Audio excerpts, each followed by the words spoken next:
Hey everyone, it's Ben Hardy here, and in today's going to be going over the top 5 mistakes that I see people making when they purchase a car, and well, basically how to avoid this.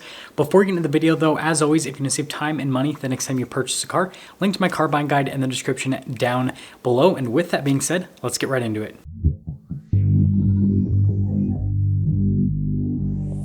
So the first mistake that I see people make is not knowing what their vehicle needs actually are. And I know that this might sound pretty self-explanatory and like it's common sense, but we live in a world where common sense ain't all that common anymore. And so seriously, you need to know what you're actually going to use the vehicle for on a day-to-day basis, and then what you'll use it for on an occasional basis as well. So you can pick out a vehicle that meets your needs as best as it possibly can.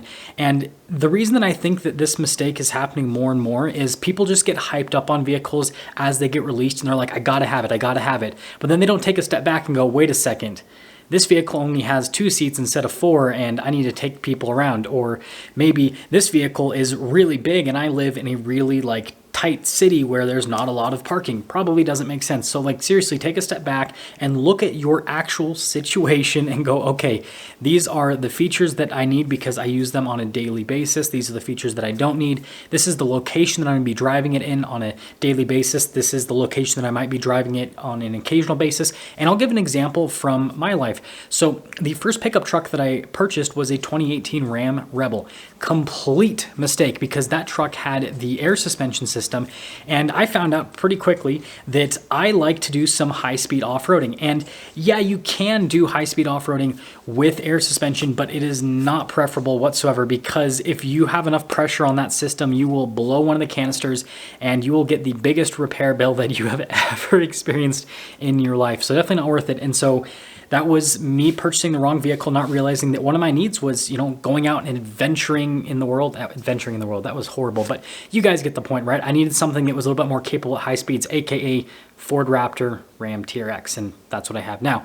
So seriously, know what your needs are. Now, the second mistake that I see people make in today's world when they're purchasing cars is not knowing everything about the car that they are purchasing. Now, chances are, if you're watching this video, then you're probably a big car nerd like me, and you know way too much about the cars that you are thinking about purchasing or the ones that you have purchased, but you are in the nerdy minority. The average person doesn't know anything about the car that they're driving. They know that it has a steering wheel and 4 wheels.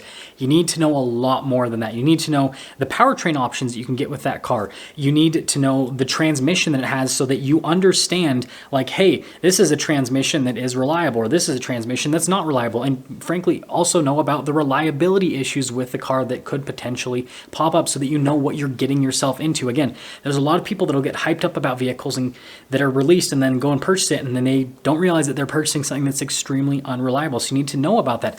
And you, frankly, you need to know about the different packages on a car so that you know which packages are worth buying and which packages are not worth buying, because there are definitely certain packages that manufacturers release that are just pure cash grabs that don't actually make sense. And so you can, avoid those and get exactly, again, what meets your needs for your specific situation. And so seriously, do as much research as possible.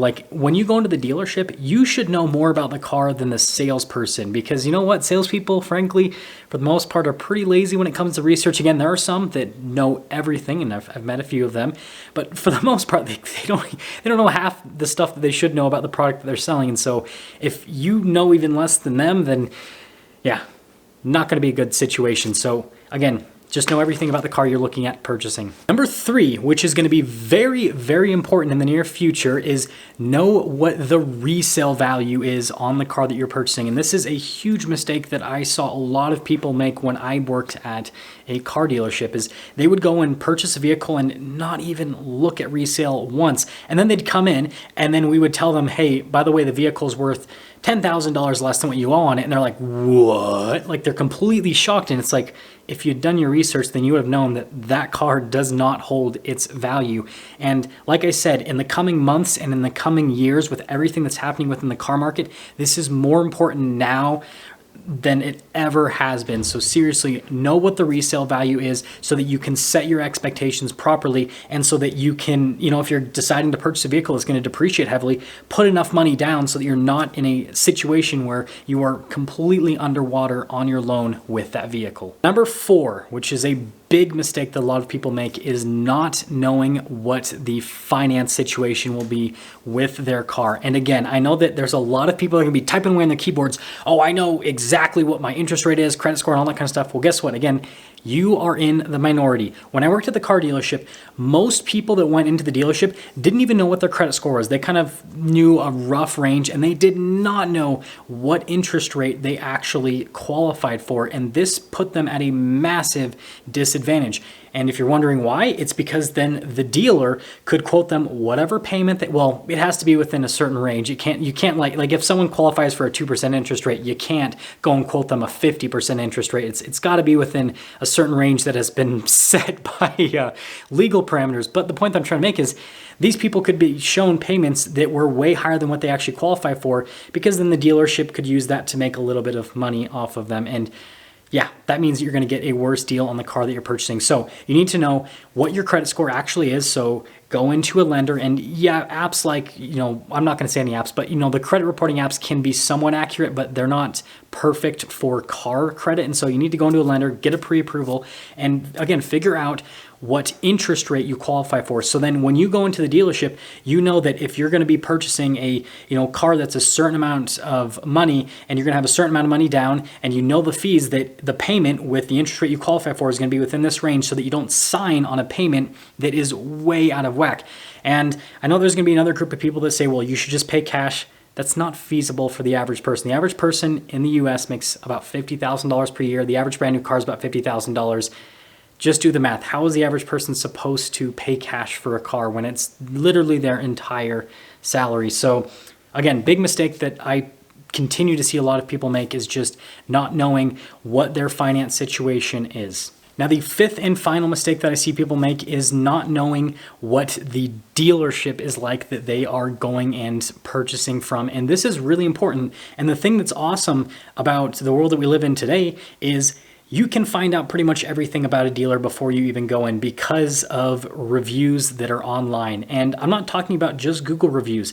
There are third-party companies that are dedicated to reviewing dealers, like DealerRater, where people can submit reviews for dealerships. This was actually one of the companies, the dealership that I used, basically partnered with, so that we could have reviews in different places. But what you need to do before you go into a dealership is just read the reviews and see what is happening with people. Now, you need to take everything with a grain of salt, because there are people that happen to be born with their head right up there, what. And so no matter what a dealership does, like if they give them a perfect experience, that person will still be angry because they're just angry at life. And I dealt with those customers, and it's very painful. And so just understand that maybe, one person's having a horrible experience because their whole life is a horrible experience. But if there's a bunch of negative reviews, then chances are you're probably also going to have a negative experience at the dealership. Now, does that mean that you shouldn't go to that dealership? I don't think so. I think that it just lets you set your expectations. So like if you go and read a dealer's reviews and you see that, oh, hey, they tried to switch fees on me, this and that, then like, okay, this is what I should expect before I go into this dealership. They're going to like put fees around and all this kind of stuff, and they're going to try to do their magic dealer wizardry on me and try to mess things up. But I'm prepared. And so when they try to do that to you, you can be like, nope, I caught you. I know what you're trying to do. And so it just allows you to set your expectations properly. And it also gives you some insight in terms of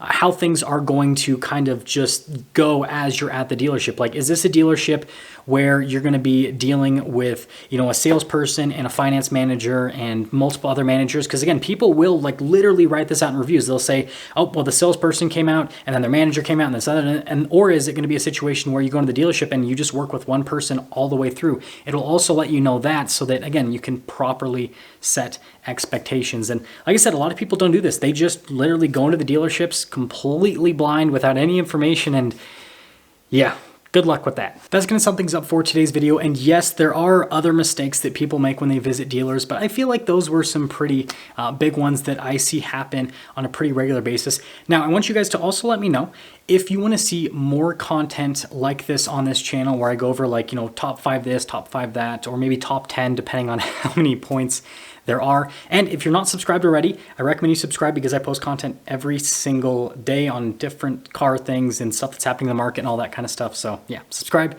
I'll see you.